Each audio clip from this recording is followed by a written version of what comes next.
Joined this morning by Head of Sport at NZ Meet, Trevor McEwen. Now, Trevor, big news coming out of the States, and the fact that the fight is going ahead.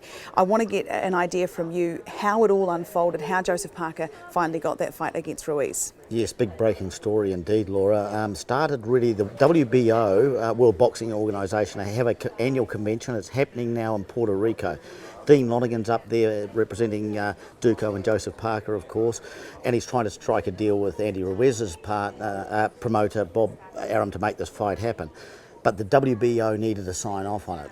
Out of the convention this morning is the news that they have, and they've said it will happen on December 10 in Parker's home country, to use their language. That means a fight in Auckland, December 10, a New Zealander in a world heavyweight title bout.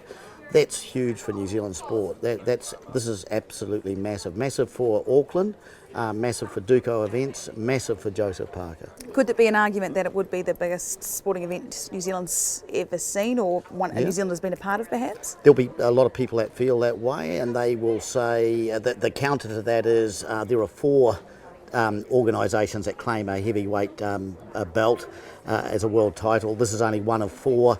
A unification bout, yes, this one not. Rugby World Cup 2011 final was bigger, all that type of thing. And also argue boxing, that's boxing, and everything that comes with boxing. Personally, I think it's actually got a claim to the status of potentially being the biggest sporting event that Auckland's seen and New Zealand has seen. I think it's going to be absolutely massive, this. What would it mean for Joseph Parker if he were to win the fight going forward? What happens after? Well, that's interesting in itself, because the WBO also put a second order out this morning, and it said that whoever wins Parker Ruiz has to fight the former world champion from Britain, David Haye. Now, Haye has been retired for some time, made several comebacks. He's sort of in the mix of all of these heavyweights.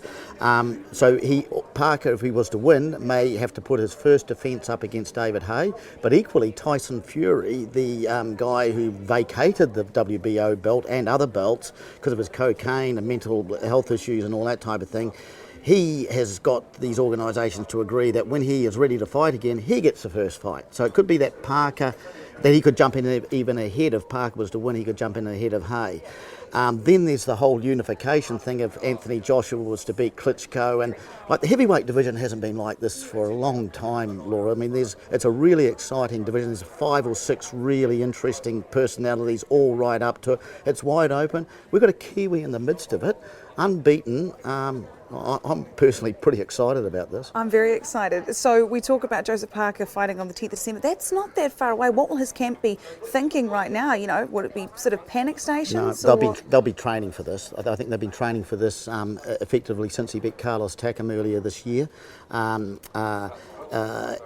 I think that's really, really important. I think they always knew this was a good chance this was going to happen, and they've been aiming and got his training on track for December 10. I'm sure we're going to hear from Joseph later today, so stick with us and Herald and Focus on that, folks. But I think it's adequate time. Is the city ready? Don't know. Hotel rooms and everything. Be interesting. Thank goodness we live here, Trevor? Yeah, absolutely. Thank you so much for your time today. I really appreciate it. Cool.